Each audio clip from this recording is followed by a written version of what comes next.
Entre 1000 rendez-vous, il est venu faire escale dans notre studio. Il est comme ça, Bruno Solo, quand il aime, il ne compte pas son temps, mais aussi ses souvenirs d'enfance auprès de parents à qui il doit la curiosité et les valeurs de l'homme qu'il est aujourd'hui. Passionné autant par son métier que les combats qu'il mène en faveur du handicap ou de l'enfance maltraitée, sur les plateaux comme dans la vie, il a choisi d'être à 100%. Et n'en déplaise aux empêcheurs de tweeter en rond.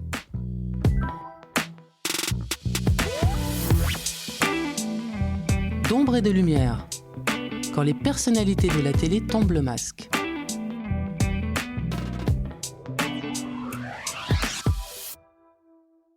Bonjour Bruno Solo. Bonjour Isabelle.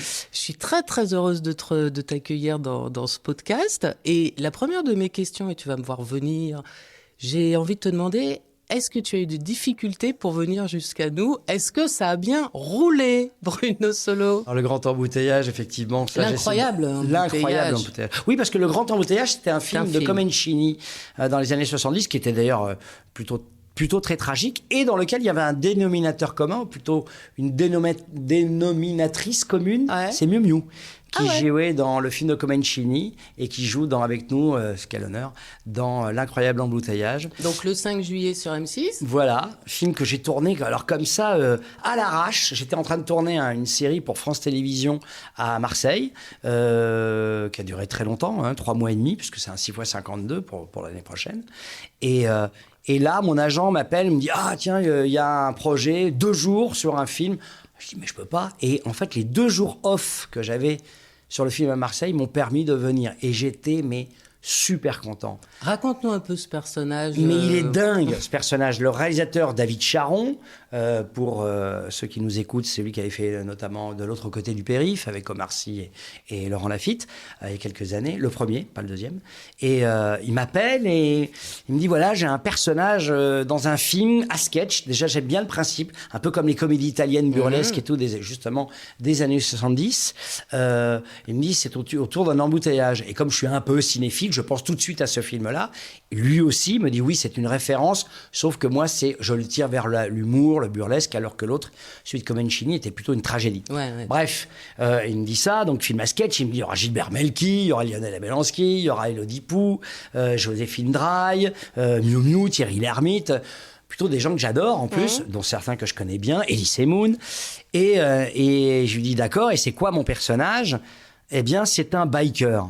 Et là, je suis très triste parce que je dis, alors ça va pas être possible parce que je n'ai pas le permis moto, je ne sais pas conduire une moto.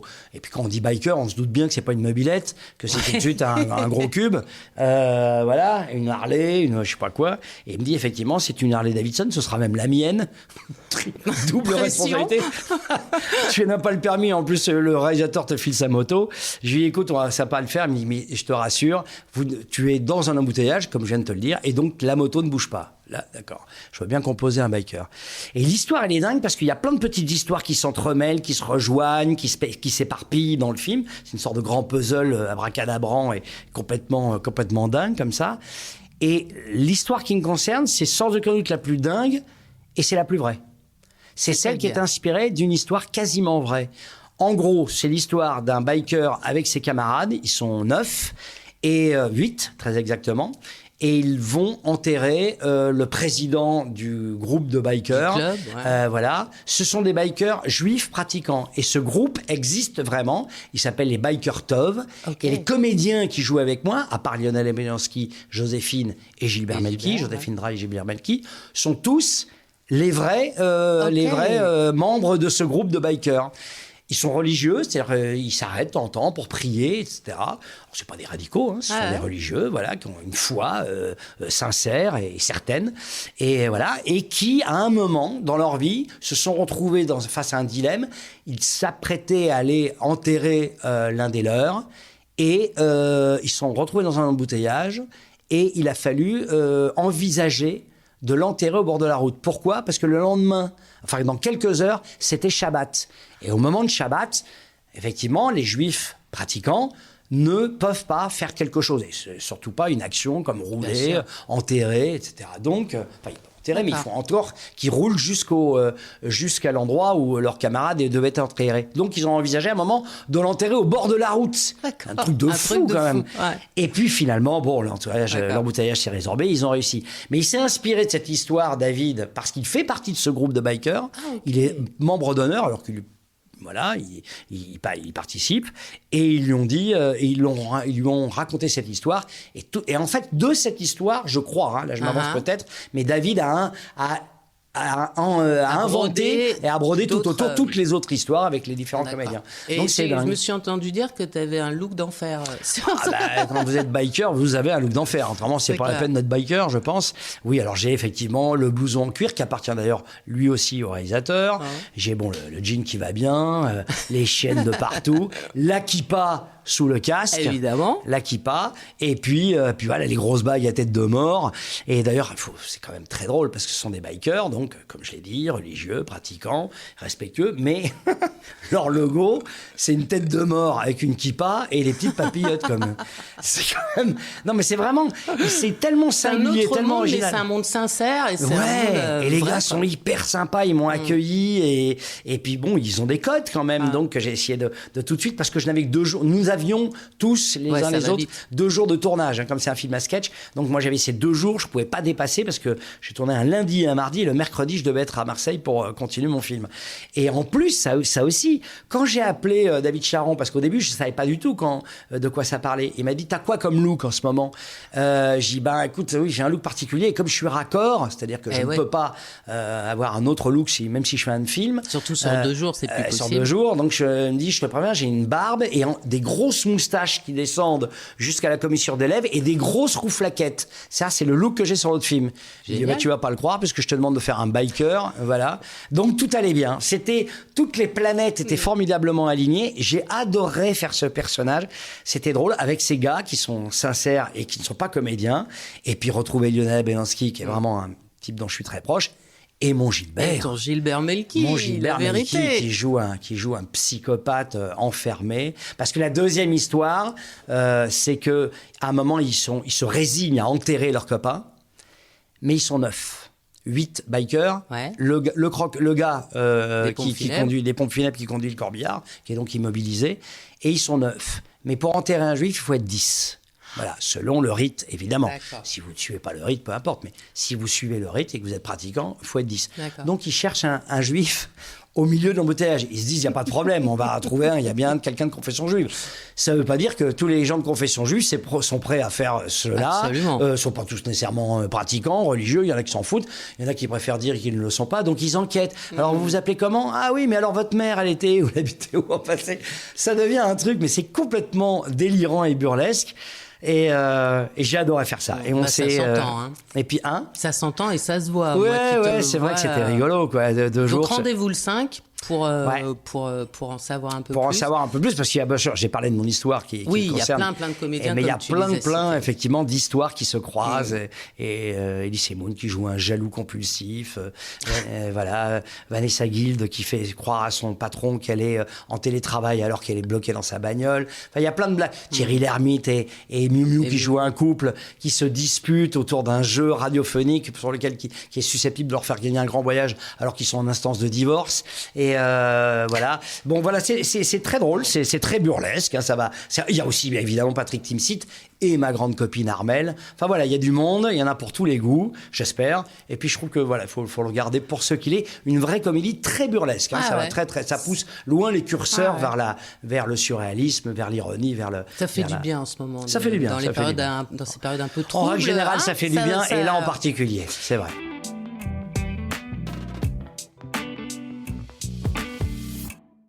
Il y a un truc, puisqu'on se connaît quand même depuis un moment, apparemment qui continue à être un grand plaisir, c'est celui de la composition.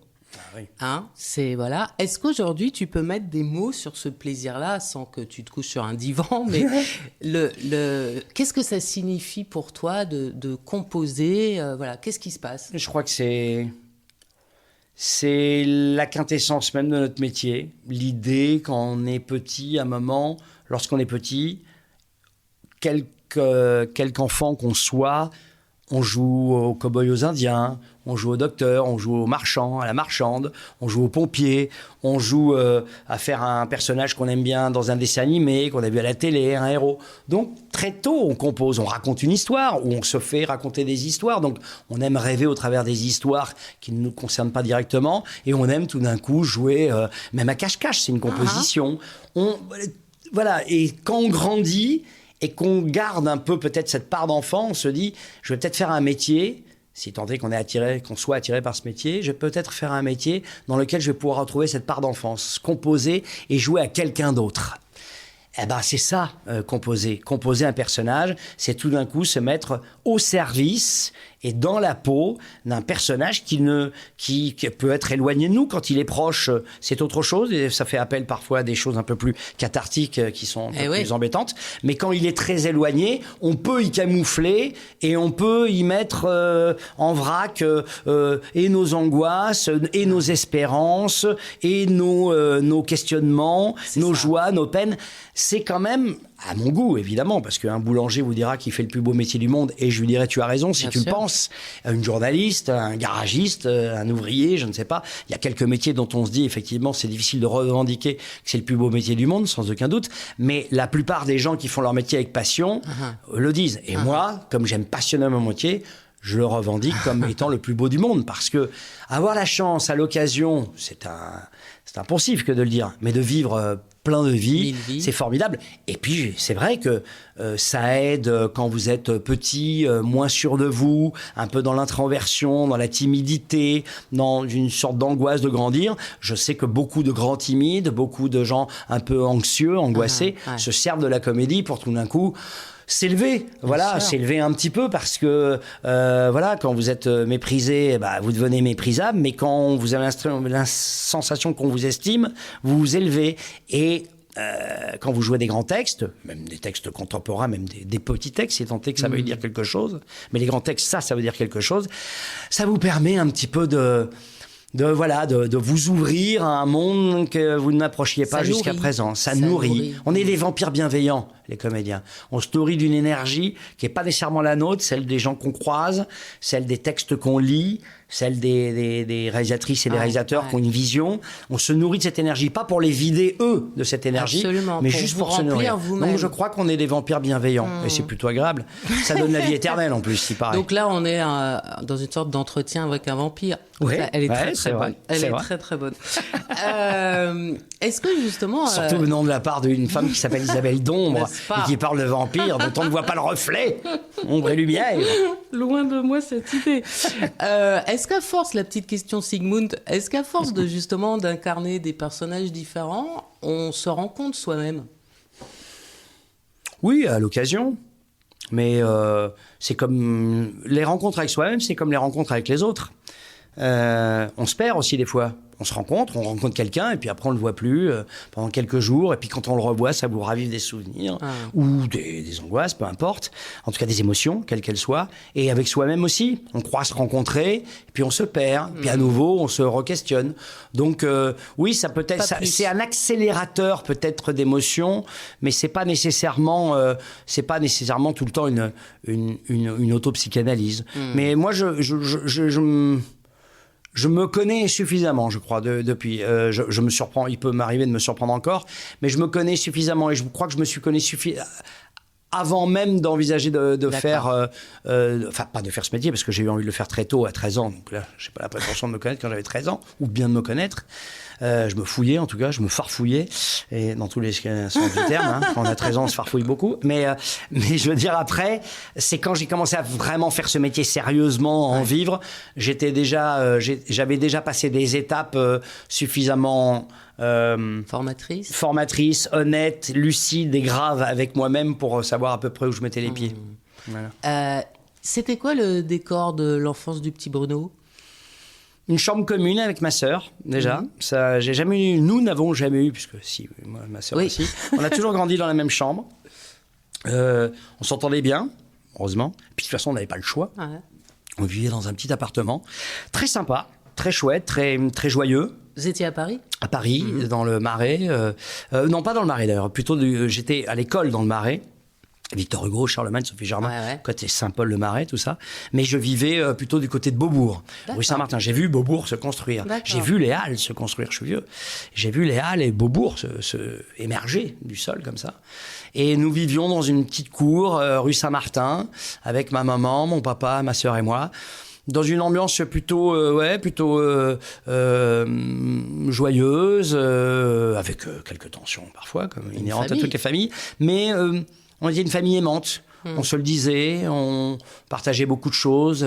J'avais des parents pour lesquels j'avais, puisqu'ils sont partis tous les deux, pour lesquels aucun sujet n'était tabou. Il n'y avait pas de non-sujet. Il n'y avait rien qu'on ne puisse pas aborder. On a chacun notre part de secret. Mais dès lors qu'une question était posée, on avait une réponse qui correspondait à nos âges, et puis qui devenait plus complexe et sophistiqué au fur et à mesure où on grandissait. Mais je n'ai pas souvenir d'avoir jamais été confronté avec ma sœur à un mur de silence ou à une gêne ou une incapacité de trouver les mots. Mon père avait les mots. C'était quelqu'un de... Qu'est-ce qu'il faisait dans la vie, ton papa ? Il était ouvrier dans le bâtiment. Il était staffeur. Il travaillait des plâtriers d'art, ceux qui font les corniches notamment, les faux plafonds, mais aussi des sculptures en plâtre et des choses comme ça. Et c'était un homme totalement remarquable, absolument remarquable. Une grande rigueur intellectuelle, une grande curiosité, très érudit, totalement autodidacte, mais très voyageur, s'intéressant à tout, ne s'interdisant aucune question et aucun voyage. C'est quand même quelqu'un qui, en 74, nous fait partir avec ma sœur, ma maman et moi, au Portugal au moment de la Révolution, pour vivre de l'intérieur la Révolution. Mon appétence de l'histoire, elle vient de là aussi, parce qu'il me l'a transmise, mais aussi parce qu'il voulait qu'on me dise, là, c'est un moment d'histoire, vous allez voir un peuple qui se libère de 40 ans de dictature de Salazar. Donc voilà, on a vécu ça à l'intérieur. Tous les copains, enfin pas tous, ses vrais copains savaient qu'il avait raison, mais certaines personnes dans la famille disaient, mais vous êtes fous, vous allez dans un pays à feu et à sang, ce qui n'était pas du tout le cas. Ça a été une révolution plutôt de velours, la révolution des œillets. Voilà. Et c'était quelqu'un comme ça. Et ma maman aussi, qui était une femme, alors là, une sorte de curiosité plus frivole, plus sautillante, voilà, plus pétillante, qui s'intéressait aux choses et puis qui pouvait les lâcher. Mais je garde d'elle cette sorte de goût un peu de la fantaisie. Et mon père, peut-être quelque chose d'un peu plus grave. Il était drôle, mais il avait quand même une conscience un peu grave du monde de temps en temps qui pouvait être pénible. Alors que ma maman avait une conscience un peu plus éphémère des choses et se disait, ah oui, c'est terrible, mais vivons, quoi. Et je pense que je suis un habile mélange des deux, mais en vieillissant, effectivement, je me rapproche plus de mon père, parce que plus on vieillit, plus on a conscience du chemin, du petit chemin qui nous reste à parcourir, et qu'on se tourne sur un long chemin qu'on a déjà parcouru. Et là, on s'est dit, bon, là, il va falloir envisager un petit peu la suite, et la suite, elle est voilà, inévitable. Et donc, on devient un peu plus grave. Mais on peut la vivre le plus pleinement possible et tout ça. Je fais mon pessimiste un petit peu, parce que ça va, j'ai quand même en moi encore beaucoup de fantaisie. Mais il y a intérêt, et puis je peux valider, vu le début de cet entretien.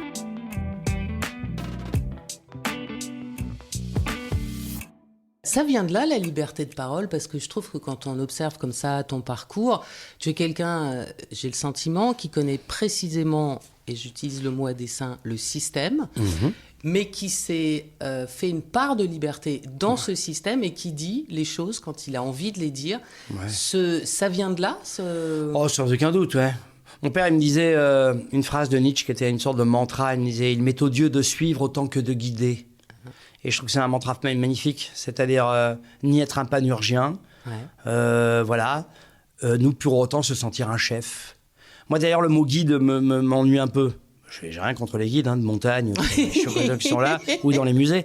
Mais l'idée du guide, je préfère l'idée de l'éclaireur.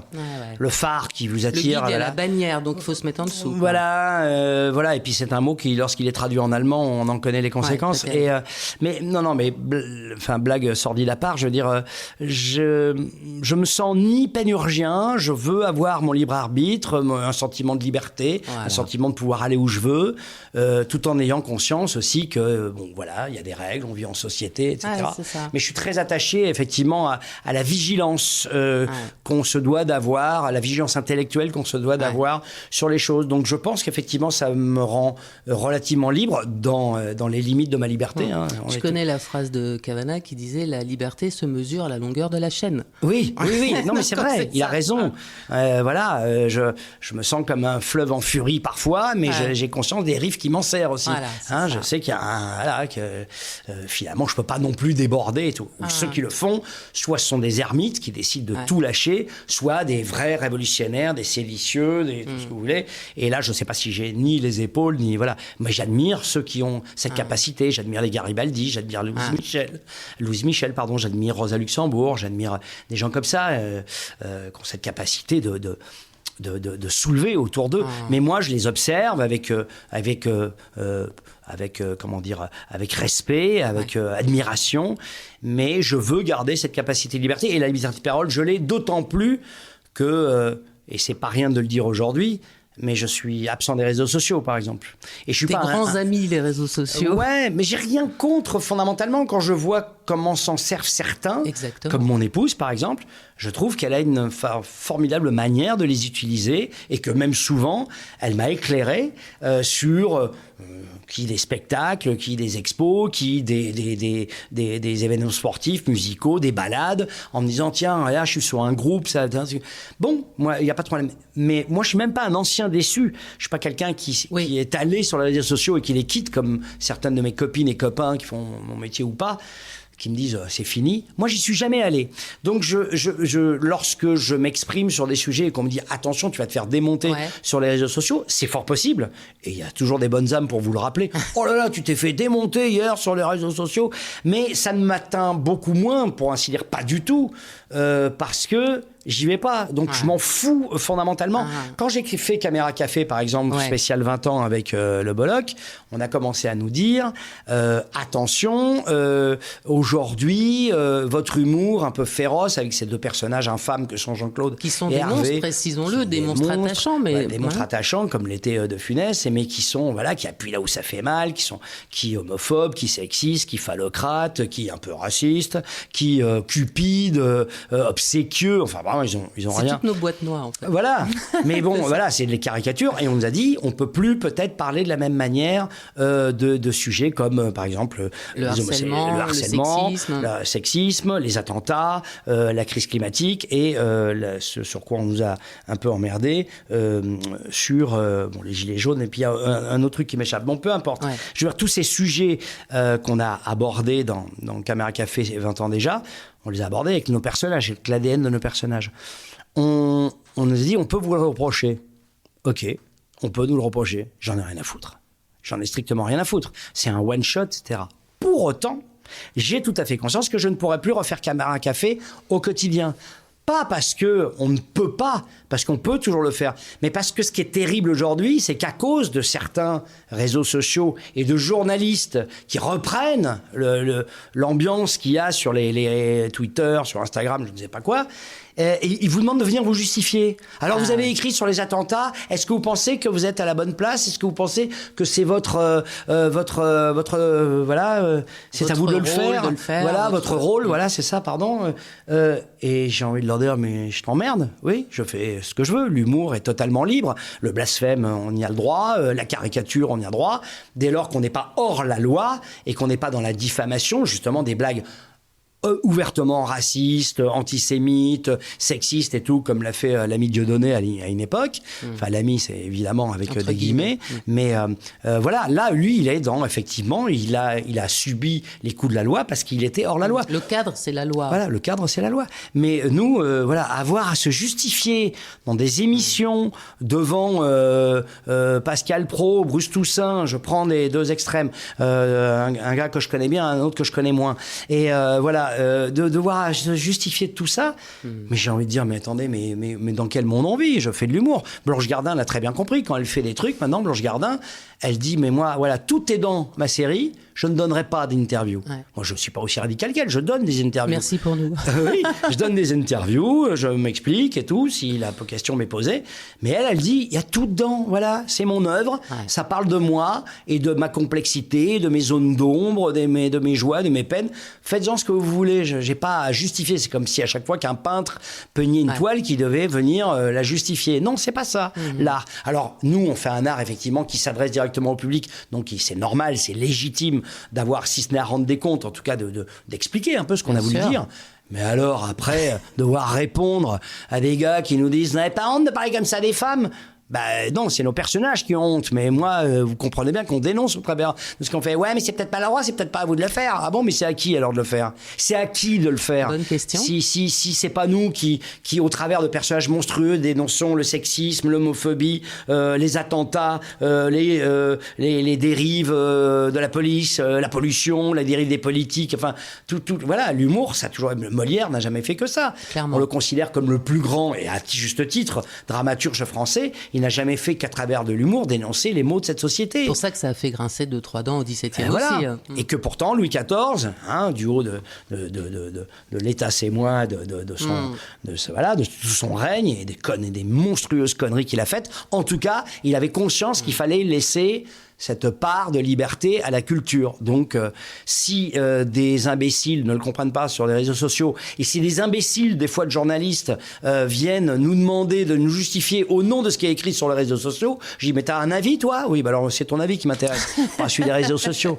Donc voilà, c'est en ça que je me sens libre, et que voilà, et puis à l'âge que j'ai, maintenant, j'en ai plus rien à foutre. Ma carrière est derrière moi aussi. Ah non, ça, je suis pas d'accord avec cette phrase, Bruno Solo, je la récuse absolument en ton nom. Non, mais bien sûr, non, même pas. Je dis pas ma carrière, enfin si, je viens de le dire, mais c'est une petite provocation. Ce que je veux dire, c'est que voilà, moi j'ai moins à craindre des foudres éventuelles des réseaux, etc. Là, voilà. T'es un homme libre alors? Oui, je suis un homme libre. Encore une fois, dans le cadre de et en fonction de la longueur de ma chaîne, comme vous l'avez très bien rappelé. De ta chaîne.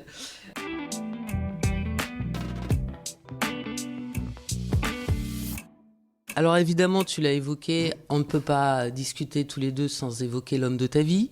Ouais. Un certain Yvan Le Bolloc. Il y a une question que je t'ai jamais posée. Qu'est-ce que d'après toi, tu ne saurais pas sans lui? Humainement humainement... et professionnellement, mais c'est humainement qui m'intéresse. Professionnellement, ça pourrait être surprenant. Je vais aller faire sur le professionnel, mais je ne sais pas. J'espère que si je ne l'avais pas rencontré, j'aurais quand même fait... mon métier et que ça aurait fonctionné pour moi. Mais c'est quand même lui qui, tout d'un coup, dans le public, est venu me chercher. Et grâce au fait qu'il vienne me chercher en 90 dans une émission, et qu'Ardisson dise « ça vous dira pas de bosser ensemble ». Et que lui ne dit pas « bah non, moi, l'émission, c'est mon émission, donc Bruno, t'es très sympa, mais fais ta route ». Et il aurait pu le dire, j'aurais pas été vexé qu'il le fasse. Non, il a dit ah non, c'est une super idée, viens, on bosse ensemble. Et là-dessus, on est repéré par Canal et voilà. Bon, bref. Donc, quand même, ça, je lui dois beaucoup. Et humainement, ce que je ne serais pas sans lui, eh bien, je pense quelqu'un, justement, qui a... Yvan a une capacité de... Alors, quand il explose, hein. Ouais. C'est un breton, hein. C'est-à-dire que c'est un menhir et tout, mais quand le menhir il explose, il y a plein de débris partout. Hein. Mais sur le coup, c'est un homme qui a un sang-froid, une constance, une loyauté, etc., qui fondamentalement sont les miennes aussi.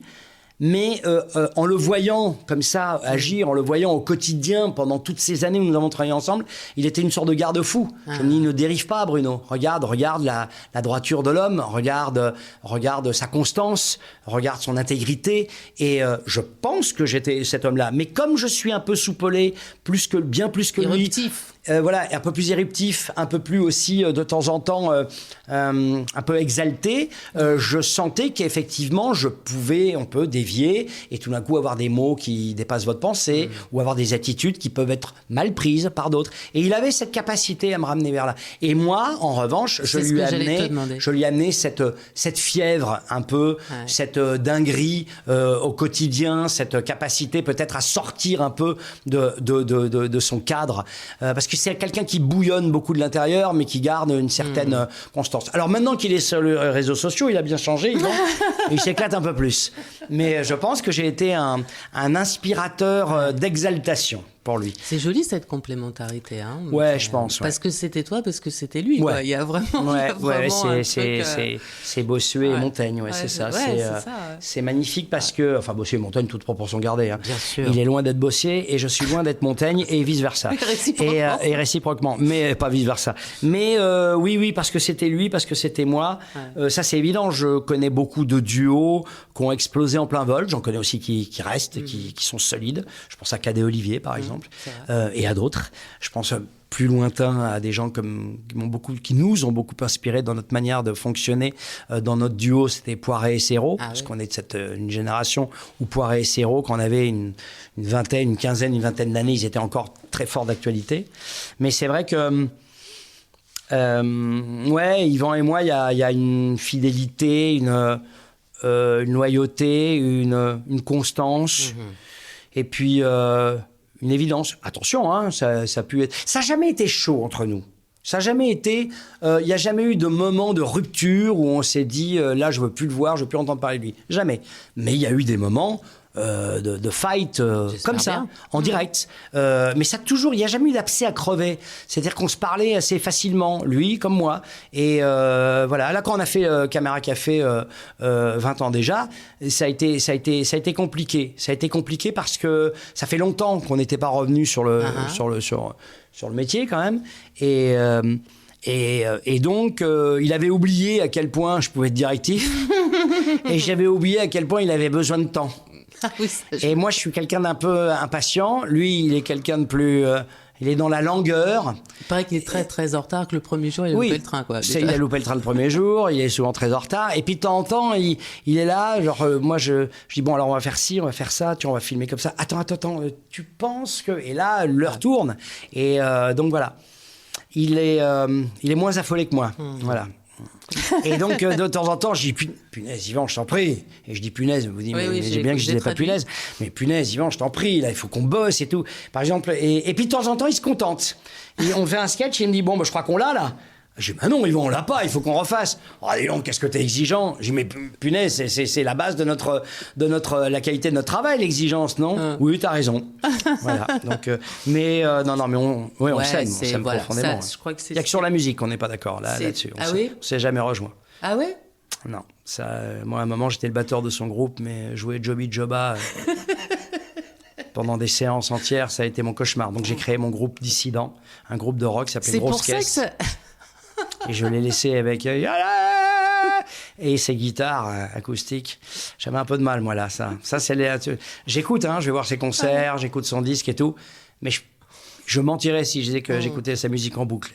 Ceci dit, il déteste la musique que j'écoute aussi. Voilà. Mais je pense qu'un des secrets d'un couple, c'est d'arriver à garder chacun son jardin secret. Absolument. Et de cultiver son propre jardin. Ouais. Même quand il est bruyant, ce jardin. Parce que c'est bruyant quand il répète. Quand on faisait les tournées de théâtre ensemble et qu'il est la loge à côté de moi, son jardin secret, j'aimerais dire qu'il n'est pas si secret que ça. C'est un jardin hurlant, c'est métal hurlant. Enfin, pas métal hurlant, c'est moi le métal hurlant. C'était guitare hurlante et toi, t'étais le métal hurlant. À côté, genre... Et je me souviens, les autres qui venaient taper à la porte, Yvan, tu veux pas écouter une autre musique ou au moins au casque? Ah ben non, pour répéter, j'ai besoin que ça sonne et tout. Ouais, c'est pénible, ça. Nous compatissons, Bruno. Merci.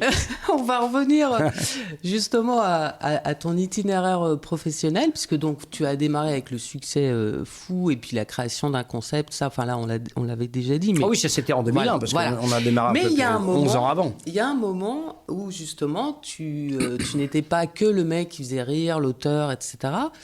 Il y a un moment, en tout cas, que moi j'ai noté, qui est la première fois où tu as joué un Simenon en 2009, donc, qui s'appelait Jusqu'à l'enfer. Jusqu'à l'enfer. Tiré d'un roman de Simenon qui s'appelle La mort de Belle. Exactement. Alors ça, c'est pas un truc très heureux de la part de France Télévisions. John Simenon, qui est donc le fils héritier et le légataire le tenant des droits d'auteur de son père, a dit plus jamais je ne laisserai France Télévisions changer le nom d'une œuvre originale de mon père. D'accord. Et c'est vrai que c'était scandaleux. je trouve, Jusqu'à l'enfer, c'était pour attirer le chaland. Je dis pas que c'est un mauvais titre en soi, sauf que le titre du roman de Simenon s'appelle La mort de Belle. Et d'ailleurs, j'en ai fait un autre, Simenon, après, qui s'appelle, encore une fois, avec le mot mort, qui s'appelle La mort d'Auguste, et avec Daroussin et Antoine Duléry. Et là, il n'était pas question de changer le titre, évidemment. Mais pour en revenir à... concerne, ça a été un... Moi, je me souviens, en plus, franchement, tu étais vraiment formidable. On apercevait, justement, sans jeu de mots, enfin, tant pis, j'assume, les zones d'ombre aussi dans la capacité de composer de Bruno Solo. Qu'est-ce que ça a changé du point de vue du regard des professionnels par rapport à toi? Tu savais, on en avait parlé à l'époque, que tu pouvais aussi aller vers ce type de personnage. Alors, c'est paradoxal parce qu'en même temps, j'avais fait... bon, moi, au cinéma, on me connaît avec les rôles qui m'ont fait connaître, c'était La vérité si je mens, à qui je dois tant. Et après La vérité si je mens, j'ai fait 2-3 films qui sont passés inaperçus, où j'avais des rôles un peu plus dramatiques. Mais ils sont passés inaperçus. Des films qui n'ont pas marché, pour plein de raisons. Sûrement pour les bonnes, d'ailleurs. Et peut-être en partie aussi parce que j'y faisais pas bien mon travail. J'en sais rien, mais en tout cas, des films qui n'ont pas marché. Et donc, j'ai eu quelques, comme ça, expériences, mais qui n'ont pas été vues, qui n'ont pas eu d'écho. Et c'est la télévision qui m'a donné cette occasion avec ce personnage dans cet unitaire, ce téléfilm, comme on dit autrefois, unitaire maintenant, c'est plus joli téléfilm pourtant. Et qui était donc film de Denis Malval, tiré du roman de Simenon, et où je jouais un homme accusé d'un meurtre qu'il n'avait pas commis, mais qui, sous la pression de la société, la pression de cette petite ville un peu à la Chabrol, Simenon aussi, il est monté, il décrivait ces petites bourgeoisies un peu étroites, un peu compassées, un peu corsetées, qu'on peut trouver dans certaines villes de province, où tout d'un coup l'opprobre est jeté sur un homme ou une femme, et tout d'un coup tout le désigne. Et lui, tout d'un coup, sous cette pression, ça fait remonter des démons terribles en lui, et ça fait remonter un problème pathologique avec les femmes, et il devient un assassin. Il devient un assassin sous la pression. Donc c'est un rôle d'une complexité, d'une gravité. C'est un homme qui avait enfoui ses démons, qui vit avec une femme magnifique en plus, qui l'aime, et dont tout le monde autour de lui ne comprend pas comment il a pu l'épouser. Tout le monde le jalouse parce qu'elle est superbe. C'était Delphine Rollin qui interprétait le rôle de mon épouse, qui était formidable. Et tout d'un coup, il était sous ce regard jaloux, mesquin et tout. Et quand tout d'un coup, il y a ce crime qui est commis chez lui, que tout l'accuse, tout ressort. Et donc, il y avait quelque chose d'extrêmement douloureux, extrêmement violent de jouer un personnage comme ça. On s'imagine comment ça peut être... c'est les tourments qui traversent cette bonhomme. Et je dis que c'est paradoxal, pourquoi ? Parce que ce rôle-là m'a amené à faire plein de rôles dramatiques en télévision après, même si j'ai jamais abandonné la comédie. Après, j'ai tourné La Vérité 3, etc. Jet Set, je fais plein de trucs.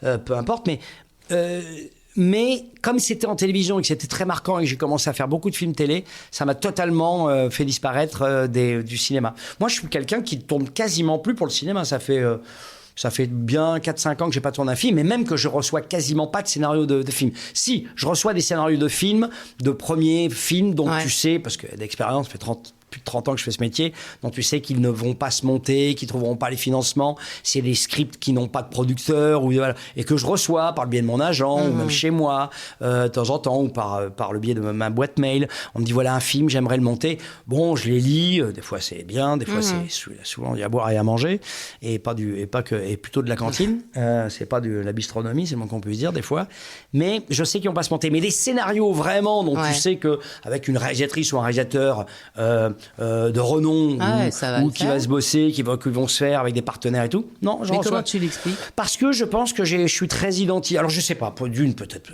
j'ai pas créé de désir au cinéma, ça c'est la première raison. Mais tu l'as eu, créé le désir, parce que justement mais j'ai fait beaucoup de films chorales. J'ai fait beaucoup de films chorales, j'ai peu fait de films où j'étais des rôles titres. Et les quelques rôles titres que j'ai fait, c'est les films qui n'ont pas marché. Donc en cinéma, ça va vite. Et puis peut-être parce que je suis peut-être très identifié comme un acteur de télévision. Donc peut-être il y a aussi des réalisateurs et des réalisateurs qui se disent il n'acceptera pas un rôle secondaire, ce qui est totalement faux, parce que j'adore ça en plus. Au théâtre, même en télé, j'en fais plein. Au théâtre, moi je me souviens de cette pièce à l'atelier. Non, au théâtre, je fais que les premiers rôles, madame. Alors je vais couper. Non, mais je déconne. Putain, le comédien, il m'a eu. Non, c'était drôle, c'était très drôle. Parce que je me souviens de la pièce à l'atelier à laquelle tu m'avais invité, où tu n'intervenais. Et voilà, pour le coup, t'étais pas au nombre de lignes. C'était magnifique. Ouais, j'avais été nommé au Molière d'ailleurs pour ce rôle. Ouais. Et donc il y a encore, parce qu'il y a plein de comédiens justement de cinéma qui viennent à la télé. Alors ça, la passerelle se fait beaucoup plus facilement dans le sens cinéma vers la télé. La télé est ravie de recevoir des grandes figures du cinéma. Pour nous, pour certains d'entre nous, c'est possible. Il y a quelques comédiens qui naviguent assez bien entre les deux. Je pense à Alix Poisson, par exemple, avec qui j'ai tourné. Je pense à Thierry Godard. Mais quand même, je veux dire, c'est vrai qu'on est un peu, on est un peu enfermé. Et moi, j'ai un peu disparu du trombinoscope, en fait. D'accord. Je pense que mon agent m'a dit, écoute, je pense que quand j'ai rencontré plein de réalisateurs et de réalisatrices et de renom, et des gens dont je suis le travail depuis longtemps. Et j'en citerai aucun parce que je voudrais pas qu'ils pensent que j'essaie de les influencer, mais qui me disent, je sais pas, qui me disent, mais quel acteur, tu étais un formidable comédien, je t'ai vu dans tel film, je t'ai vu dans telle pièce et tout.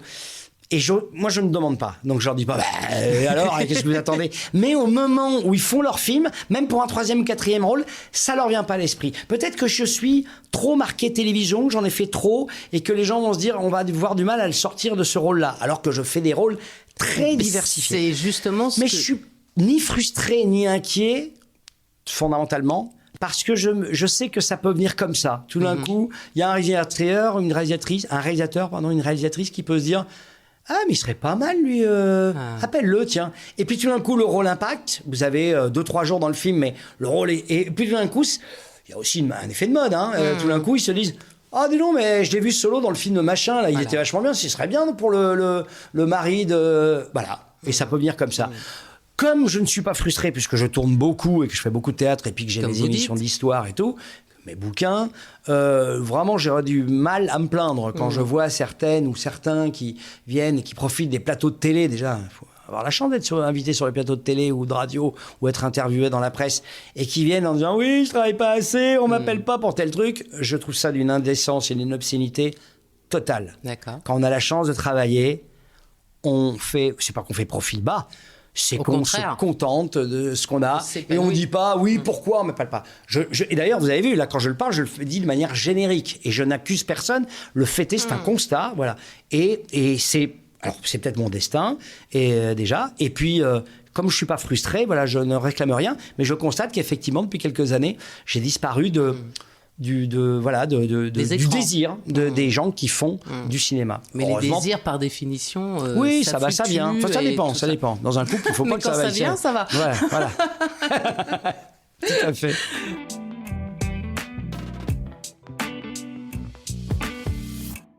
Il y a un thème après de parler justement de tes projets, puisque monsieur n'a pas qu'une casquette, il en a quelques-unes.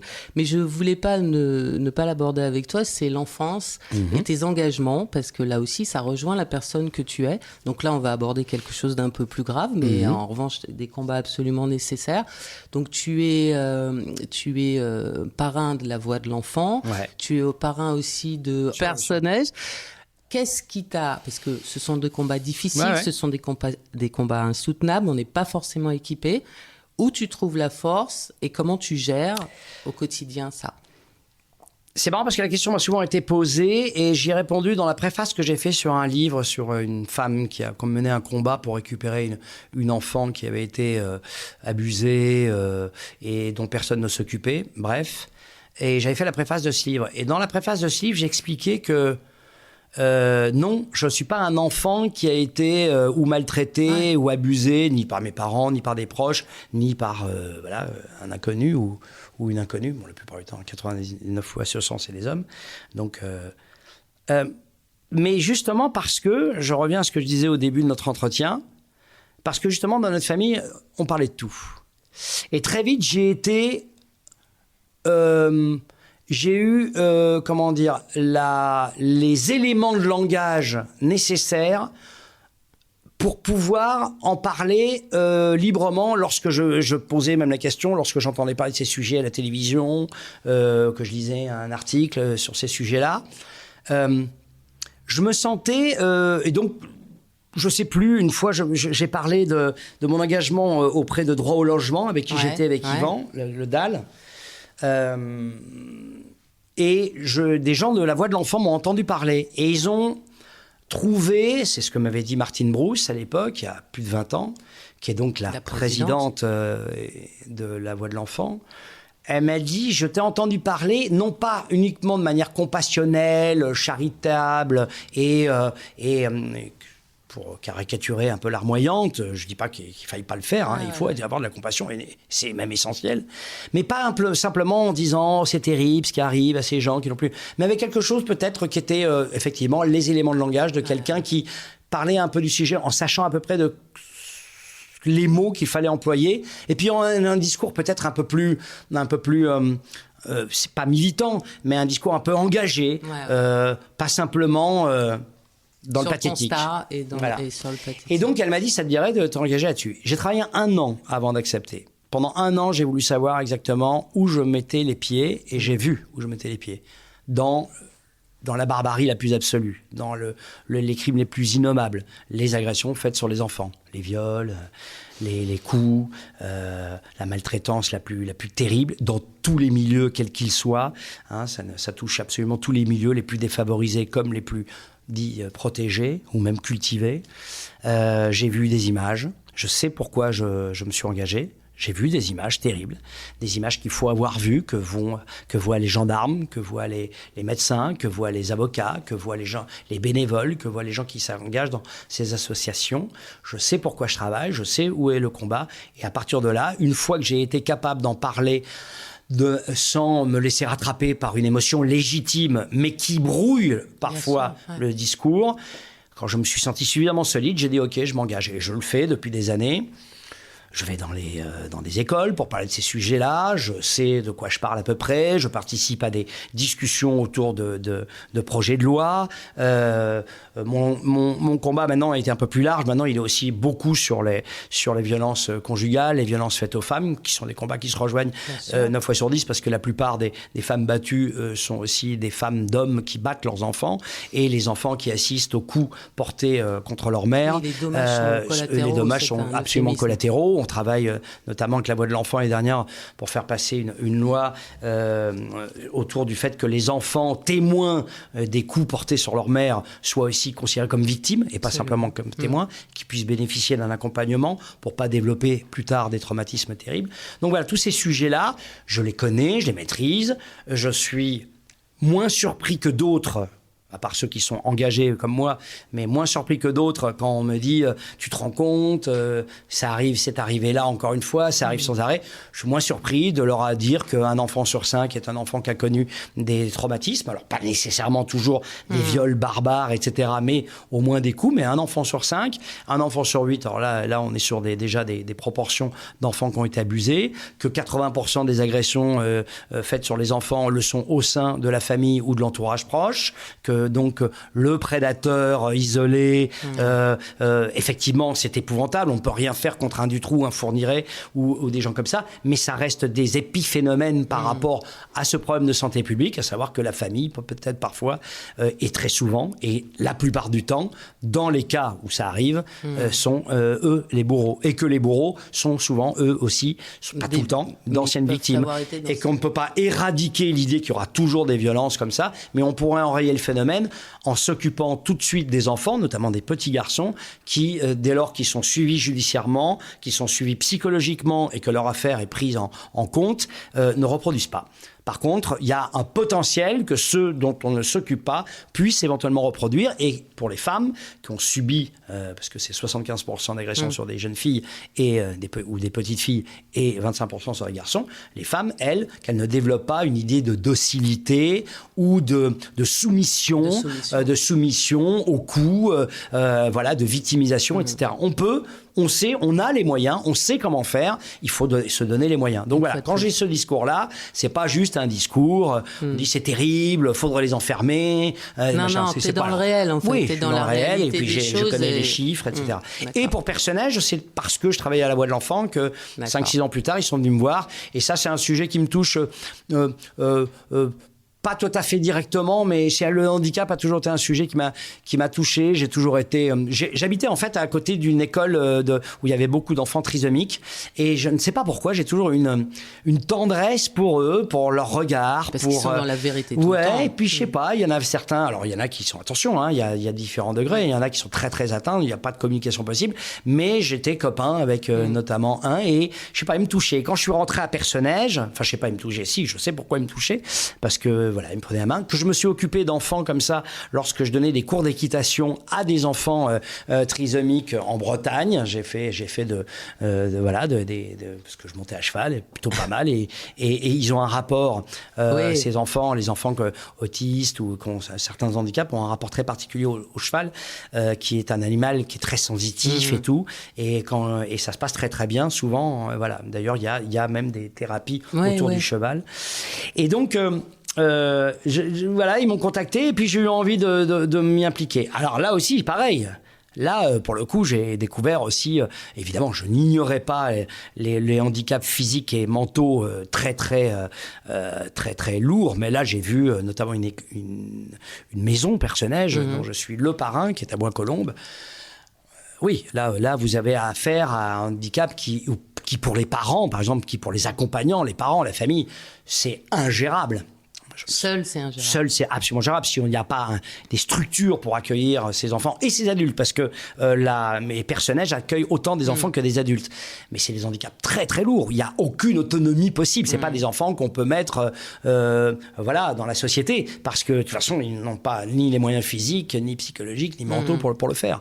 Donc, la société doit être là, absolument. Ouais, on a vraiment besoin de s'occuper. Et donc, il faut, je travaille beaucoup sur les dons. Là, je fais beaucoup de campagnes photos, toutes leurs campagnes radio. Dès que je fais des émissions, c'est-à-dire quand je fais des émissions caritatives, j'en ai fait une avec Nagui il y a pas longtemps, là, 100% France, présentée par le formidable Bruno Guillon. J'adore ce mec. Et, c'est la bande, là, c'est la famille. Ouais, mais j'aime vraiment beaucoup Bruno Guillon. Je trouve qu'il a un talent d'animateur pur. C'est un métier, hein. Il y en a qui le font mal, hein. Mais quand on le fait bien, c'est vraiment un talent qui me... Voilà. Je fais une petite digression pour lui rendre hommage. Et on a gagné 15 000 balles avec Leïla Kadour pour Personnage, et j'étais fier, quoi, parce qu'ils ont vraiment besoin de dons. Tout le monde, évidemment, toutes les associations, en règle générale, dès lors qu'elles cultivent des valeurs dignes de ce nom, mais ont besoin d'argent. Mais là, en ce moment, les promesses de dons sont très compliquées, parce que l'inflation... Donc, il faut aller sur le site. Il faut aller sur le site personnage.org, comme sur le site de La Voix de l'Enfant. Voilà. Et La Voix de l'Enfant, c'est une fondation maintenant qui regroupe aussi beaucoup d'associations qui s'occupent d'enfance. Parce que La Voix de l'Enfant s'occupe aussi d'illettrisme, de trouver des fiches d'état civil, de faire des états civils pour les enfants abandonnés, s'occupe aussi beaucoup de ça, de pédagogie, d'éducation. Et il n'y a pas simplement le volet pédocriminalité, violence et tout. Mais c'est là-dessus que je suis le plus engagé, moi. D'accord.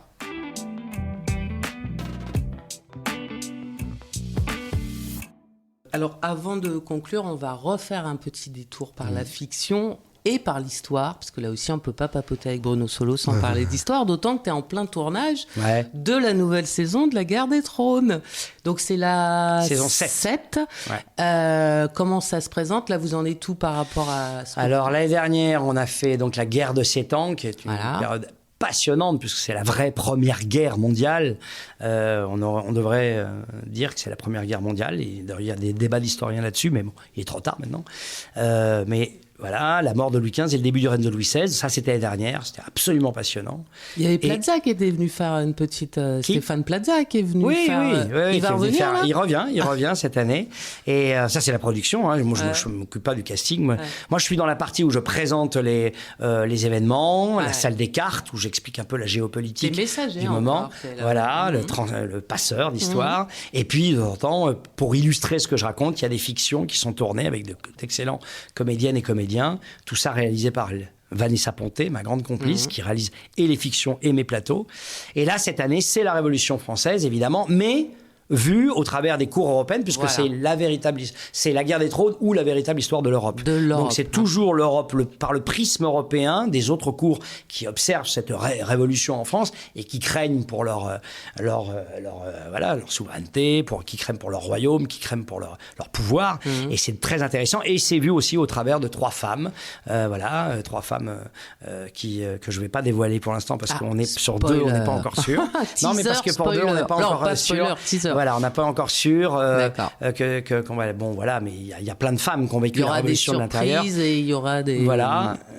Non, mais je veux dire, même les personnages historiques qu'on va prendre. Je parle des surprises aussi bien dans les incarnants que dans les personnages que vous allez... Et voilà, là, Vanessa n'a pas encore totalement décidé. D'accord. Et ça, évidemment, c'est ma récréation, même si ça demande beaucoup de rigueur, beaucoup de travail, parce que j'ai des tartines de texte, etc. J'ai certains prompteurs, mais déjà le prompteur, je le vois pas bien, parce que j'ai besoin de lunettes la plupart du temps. Demande-leur de grossir le texte. Voilà, mais même le prompteur, en fait, je m'en sers pas. Je m'en sers pour les dates, pour pas me planter, pour certains noms, parce que des fois, filet, en fait, de voilà, c'est un filet de protection, parce que j'apprends mes textes, parce que c'est le seul moyen de les incarner vraiment, parce que je les joue, je les vis de l'intérieur. J'essaye d'y mettre ma dimension de comédien dans ma narration. J'essaye de voilà, et c'est peut-être pour ça aussi que l'émission marche si fort et plaît beaucoup. C'est parce que effectivement il y a quelque chose d'un peu exalté, un peu dingue, et puis j'y mets aussi un peu de mon avis, de mon ressentiment de mon sentiment et de mon ressentiment sur certains, tout en étant absolument rigoureux sur la vérité historique, en tout cas les vérités historiques du moment, puisque l'histoire, malgré ce que disent certaines pâles figures, l'histoire par définition elle doit sans arrêt être déconstruite. Ceux qui disent on déconstruit l'histoire comme Éric Zemmour, c'est une aberration que de le dire, surtout pour lui qui se revendique comme historien, même s'il la revisite à sa sauce. Mais en tout cas, lui qui se revendique historien, c'est un scandale de dire que l'histoire, on l'a déconstruit. L'histoire est totalement déconstruite parce qu'avec les nouveaux documents, les nouvelles recherches, que ça, les paléontologues, les anthropologues, les historiens médiévistes, par exemple, qui découvrent tout d'un coup des choses. Aujourd'hui, on ne voit plus le Moyen-Âge comme l'on voyait il y a 40 ou 50 ans. C'est plus juste un âge de barbares. On se rend compte que c'est déjà une pré-renaissance et qu'il y a c'était aussi une période de lumière, et donc c'est bien la preuve que pour le savoir maintenant il a bien fallu déconstruire l'idée qu'on se faisait du Moyen-Âge. Donc je déteste cette idée. Donc nous, avec les vérités du moment, on les donne, mais toujours avec et dans mon livre je fais pareil, je donne toujours les différentes versions, pas toutes, mais celles qui sont les plus probables, les plus étudiées, parce que des fois il y a encore des historiens et des historiennes qui disent méfions-nous, n'affirmons rien sur cette période-là. Voilà. Attention à ne rien affirmer. Voilà. Et c'est ça qui est merveilleux. Mais comme nous dans la vie, enfin, je veux dire, un homme par définition, un humain, il n'est que complexité, que remise en question. Dès qu'on est figé par les certitudes, on n'avance plus. Par contre, le doute nous permet de continuer à avancer. Bon, là, il ne faut pas être en proie au doute tout le temps et esclave du doute, mais lui laisser une part raisonnable pour tout d'un coup avoir la capacité demain de se dire peut-être que j'ai pas suivi nécessairement la bonne voie, il y en a d'autres, il y a d'autres choses à explorer. Enfin, laissons-nous cette capacité d'être ouverts au monde. Voilà, il est aux dieux de suivre tout autant que de guider, quoi. Voilà, élevons-nous en restant vigilants, quoi. Et la boucle est bouclée. Et la boucle, voilà. Juste pour terminer, comment ça s'annonce 2023 et 2024 ? J'imagine que tu as encore un emploi du temps de ouf. Ouais, j'ai donc pas mal de... Tu nous as parlé d'un truc pour France 2, d'une fiction, d'une série pour France 2, donc on n'a pas cité le titre. Ça s'appelle « Tout cela, je te le donnerai ». Voilà. C'est tiré d'un roman espagnol, c'est avec David Camenos, Ma Pomme, Nicole Calfan, Aurélien Vic, Louise Monod, et c'est vraiment formidable. C'est un des plus beaux rôles que j'ai eu ces dernières années. D'accord. Un rôle d'un mec très complexe, très torturé, très tourmenté, dont on va découvrir, et qui joue les fiers à bras comme ça, les matamores un peu, et dont on va découvrir au fur et à mesure qu'il est plein de blessures. C'est un mec assez conservateur, un peu, enfin plutôt réac que conservateur, un peu homophobe, tout ça, mais qui sait pas bien pourquoi il est. C'est pas un idéologue, c'est juste une sorte de paresse intellectuelle qui est un des cancer de notre société, si ce n'est le cancer de notre société, la paresse intellectuelle, cette interdiction qu'on se donne de réfléchir ou de se dire « Ah, attends, peut-être qu'il y a... » Bon, bref. Et j'adore ce personnage. Et donc voilà, ça, c'est France 2. C'est France 2. Fini. Voilà, c'est fini. J'ai fait aussi une participation dans Le Voyageur avec mon pote Bruno Dobrandt. J'étais super content. J'adore cette série. Je la trouve très, très maline, très belle. Et je tournais en Ardèche. J'ai adoré ça. Et puis bon, il y a le incroyable embouteillage. Et puis il y aura une pièce, a priori, en janvier, février, mars. Chouette. Ouais, je suis super content. J'en aurai que 3 mois. Je ne pourrai la jouer que pendant 3 mois parce qu'après, je pars sur un autre gros tournage à partir du mois d'avril. Un autre 6x52, dont je ne peux rien dire pour l'instant. Mais là, je suis très heureux de revenir au théâtre. Ça faisait presque 2 ans que je n'en avais pas fait. C'est quoi la pièce, on sait? Alors là aussi, je ne le dis pas parce que c'est pas signé. Ouais, mais tu reviendras. Oui, je vous promets, Isabelle, que je reviendrai en parler chez vous. Mais c'est une pièce un peu, si tant est que c'est celle-là qui se fasse, plutôt dans l'esprit de Baby. Là, j'ai enchaîné 2 comédies de suite que j'ai adorées avec David Fuenquinos, avec Julien Boisselier et Mélanie Page, la pièce de David Fuenquinos mise en scène par Briançon. J'ai adoré faire ça. C'est la dernière que j'ai jouée. Mais là, j'avais envie de revenir à quelque chose qui m'impacte un peu comme ça. Et puis, c'est un sujet qui me touche beaucoup. C'est un sujet qui me touche beaucoup. C'est très beau. Et accessoirement, tu termines un dernier livre. Et je termine, je fais la suite des Visiteurs d'Histoire que je suis en train de terminer. Là, c'est plus moi qui reçois mes personnages, de Clovis à Mandel en passant par Chevalier d'Éon, Aliénor d'Aquitaine. Non, là, moi, je vais chez eux.